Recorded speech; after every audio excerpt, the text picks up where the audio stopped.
Nós precisamos, irmãos, ter a plena consciência de uma coisa. Nós precisamos de Deus. Nós somos pequeninos como a minha sobrinha Julinha cantou aqui agora. Como a Júlia cantou, faz um milagre em mim. Quem sabe você está precisando de um milagre. Quem sabe você está precisando de um socorro. E o Senhor Jesus Cristo, Ele tem a solução para o seu problema. Ele pode te socorrer. Louvado seja o nome do Senhor. E eu gostaria que você entendesse que nós precisamos de Deus. Nós precisamos do amor de Deus para com as nossas vidas. Como eu disse anteriormente, nós não estamos vendendo nada. Nós não estamos comercializando nada aqui. Nós estamos só apenas glorificando e exaltando o santo nome de Jesus. Nós não estamos vendendo produto algum. Pelo contrário, nós estamos dando, nós estamos abençoando a vida das pessoas. Nós estamos dando ao ser humano a maior riqueza que o ser humano possa ter, que é a vida eterna em Jesus Cristo. Aleluia, glória a Deus. Por isso, eu queria que você entendesse uma coisa. Eu queria que você orasse. Eu queria que você curvasse a sua cabeça comigo agora. Eu queria que você intercedesse comigo pela sua vida. Porque não depende apenas de mim. Depende de você também. Depende de você clamar. Depende de você buscar. Nós vamos orar agora. Nós vamos clamar ao Senhor.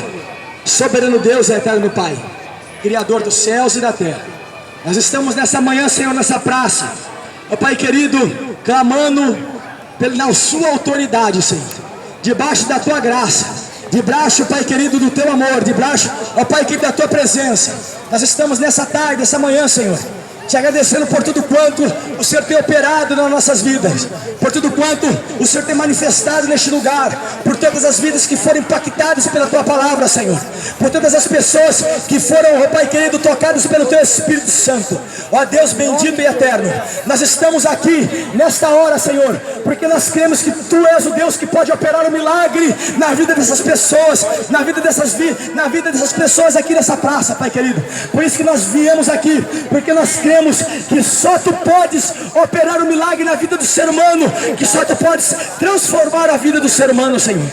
Por isso repreende todo impedimento, ó Pai querido, toda força contrária, toda perseguição maligna, toda falta de Satanás que está tentando impedir o nosso trabalho, impedir o teu milagre, impedir a tua atuação neste lugar, Senhor. Nós te clamamos e te pedimos, Senhor, a tua unção, a tua presença neste lugar, Deus. Abençoa essas pessoas, dá vitória a elas, ó Pai querido. Abençoa poderosamente cada um deles, a qual estão ao alcance desse microfone, Deus. Aleluia, Deus. Porque nós cremos, ó Pai querido, que na tua palavra diz que o Senhor veio dar vida e vida com abundância. E diz a tua palavra que os discípulos disseram a ti, Senhor, para onde iremos nós, Senhor, se só tu tens a palavra de vida eterna? Essa pergunta eu te falo, Deus. Aonde irá o ser humano? Para onde iremos nós, ó Pai querido? A quem nós iremos buscar recurso? Aonde está a nossa esperança, Deus, se só tu tens a palavra de vida eterna? Se só tu tens, Senhor, a esperança? Se só tu tens a solução para nós? Por isso, Pai querido e Pai amado, eu te agradeço por tudo quanto o Senhor tem feito, tudo quanto o Senhor tem realizado nessa manhã. Abençoa esse homem, abençoa essa mulher, em nome de Jesus. Amém, glória a Deus. Aleluia.